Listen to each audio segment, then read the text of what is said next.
ৰঙিয়া মহাবিদ্যালয়ত ছাত্ৰ সমাজৰ জুবিন গাৰ্গৰ ন্যায় বিচাৰি প্ৰতিবাদী ন্যায় সমাৱেশ প্ৰাণৰ শিল্পী জুবিন গাৰ্গৰ মৃত্যুৰ ন্যায় বিচাৰি ৰঙিয়াৰ ৰাজপথত ৰঙিয়া মহাবিদ্যালয়ৰ প্ৰায় ৩০ শতাধিক ছাত্ৰ-ছাত্ৰীয়ে সমদল বাহিৰ কৰি তীব্ৰ প্ৰতিবাদ সাব্যস্ত কৰে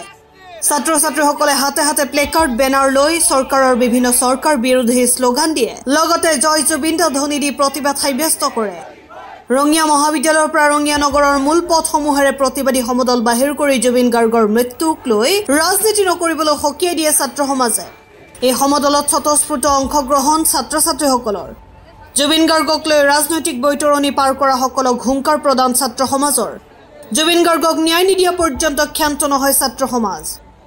আজি আমি ৰঙিয়া মহাবিদ্যালয় ছাত্ৰ সমাজে ৰঙিয়া মহাবিদ্যালয়ৰ সমূহ ছাত্ৰ-ছাত্ৰীৰ সহযোগত আজি আমি আমাৰ প্ৰাণৰ শিল্পী জুবিন গাৰ্গক ন্যায় প্ৰদানৰ দাবীত এক ন্যায় সমাৱেশ কাৰ্যসূচী হাতত লৈছোঁ আমাৰ এটাই স্পষ্ট দাবী আমাৰ এটাই স্পষ্ট কথা আমাৰ প্ৰাণৰ শিল্পীগৰাকীয়ে ন্যায় পাব লাগিব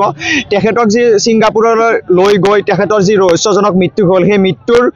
ন্যায় আমাক দিব লাগিব আমি ছাত্ৰ সমাজে কোনো ৰাজনীতি বুজি নাপাওঁ আমি ছাত্ৰ নীতিত বিশ্বাস কৰোঁ আমি ৰাজনীতিৰ কোনো আমাক টোপ নালাগে নিৰ্বাচনী টোপ আমাক নালাগে নৱপ্ৰজন্মৰ হাৰ্টথ্ৰব জুবিন গাৰ্গ সকলোৰে হিয়াৰ আমঠু আমাৰ হৃদয়ত আছে তেখেতক ন্যায় দিবই লাগিব আমি তেখেতে ন্যায় নোপোৱা পৰ্যন্ত ক্ষান্ত নহওঁ আমি যোৱা ৰাতিও জুবিন অকল আন্দোলন ৰাজপথৰ আন্দোলন নহয় এই কথা আমি ইতিমধ্যে প্ৰতিফলিত কৰিছোঁ আমাৰ ৰঙিয়া মহাবিদ্যালয় অহা ৰাজপথৰ দুয়োকাষতে আমাৰ প্ৰাণৰ শিল্পীগৰাকীৰ বিভিন্ন ধৰণৰ কালজীয়া গীতসমূহ যি মায়াবিনী ৰাতিৰ বুকুত যি বৰ্তমানে প্ৰাৰ্থনালৈ ৰূপান্তৰিত হৈছে সেই গীতৰ কলিসমূহ আমি দুয়োকাষে ৰাজপথত লিখিছোঁ আমি বুজাই দিব বিচাৰিছোঁ যে আমাৰ প্ৰাণৰ শিল্পীগৰাকীক ন্যায় প্ৰদান কৰিব লাগিব আৰু আমাৰ এই কাৰ্যসূচীটোত ইতিমধ্যে বহুতে আমাক সমালোচনা কৰিছে যে তোমালোকে কি কৰিব লাগে তোমালোকে ছাত্ৰসকলক ৰাজনীতিৰ মানে আন্দোলনমুখী চিন্তাধাৰালৈ ঠেলি দিছা নেকি সেইটো কথা নহয় এনেকুৱা কথাক আমি তীব্ৰ ভাষাৰে গৰিহণা দিওঁ আমাৰ এটাই দাবী আমাৰ প্ৰাণৰ শিল্পীগৰাকীক ন্যায় প্ৰদান কৰিব লাগিব আমাৰ হিয়াত থকা শিল্পীগৰাকীৰ যি ৰহস্যজনক মৃত্যু হ'ল আমাৰ প্ৰতি ঘৰ মানুহৰে অসমৰ প্ৰতিজন তেখেতৰ এজন নিজৰ হৃদয়ৰ লগতে হেৰুৱা যেন আমাৰ অনুভৱ হয় গতিকে এটাই স্পষ্ট কথা এটাই দাবী আমাৰ প্ৰাণৰ শিল্পীগৰাকীয়ে ন্যায় পাব লাগিব জাষ্টিছ ফৰ জুবিন গাৰ্গ তেখেতক ন্যায় প্ৰদানৰ দাবীত আমি ৰঙিয়া মহাবিদ্যালয়ৰ সমূহ ছাত্ৰ-ছাত্ৰী প্ৰায় 200-300 মান ছাত্ৰ-ছাত্ৰীৰ সহযোগত আমি ৰাজপথলৈ ওলাইছোঁ তেখেতক ন্যায় প্ৰদানৰ দাবীত এই ন্যায় সমাধান কাৰ্যসূচী হাতত লৈছোঁ ইয়াত কোনো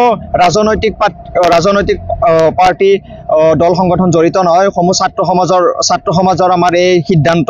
গতিকে প্ৰাণৰ শিল্পীগৰাকীক হেৰুৱাৰ বেদনা এতিয়াও আমাক বুকুত খুলি খাই আছে গতিকে আমি কেতিয়াও ক্ষান্ত নাথাকোঁ তেখেতক ন্যায় দিবই লাগিব যেনেকুৱা তেখেতৰ মেনেজাৰ সিদ্ধাৰ্থ শৰ্মা অকল পইচা ল'বলৈ মেনেজাৰ আছিল নেকি তেখেতৰ দেহৰ স্বাস্থ্যৰ যতন ল'বলৈ তেওঁ মেনেজাৰ নহয় অকল পইচাৰ ধান্দাৰে তেখেত মানে কি বিজনেছ কৰিবলৈ তেখেতৰ মেনেজাৰ হৈছিল এজন মানে কি অসমৰ সম্পদ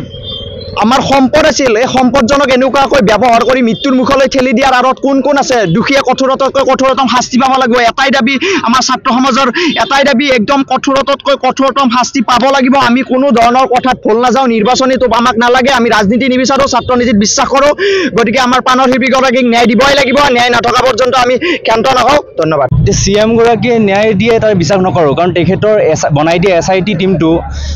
যোনটো তেখেতৰে মানুহসমূহ আছে সেইটো আমি বিশ্বাস নকৰোঁ এতিয়া আমাৰ লাষ্ট ভৰসা হ'ল মহামান্য ন্যায়াধীশগৰাকী ছাত্ৰ সমাজ একত্ৰিত হৈছোঁ জুবিনদাৰ ন্যায়ৰ বাবে আৰু উচিত তদন্ত আমাক লাগিবই SIT বা কোনো ধৰণৰ এনেকুৱা আমি বিশ্বাস নকৰোঁ ন্যায়পালিকাই সোনকালে ইয়াৰে লৈ একশ্যন লয় আমি তাকে বিচাৰোঁ আৰু যেতিয়া আজি ৰাজপথত নামিছোঁ আজি ৰাজপথত নামাটোৱেই নহয় যদি নামিব লাগে জুবিনদাৰ কাৰণে আমি বিধানসভাৰ মজিয়াটো নামিবলৈ সাজু আছোঁ জুবিনদাৰ বাবে আমি কেতিয়াও শান্ত হৈ নৰওঁ ৰঙিয়াৰ পৰা ইণ্টাৰনেশ্যনেল ৰিপৰ্ট গ্লোবেল NE 24/7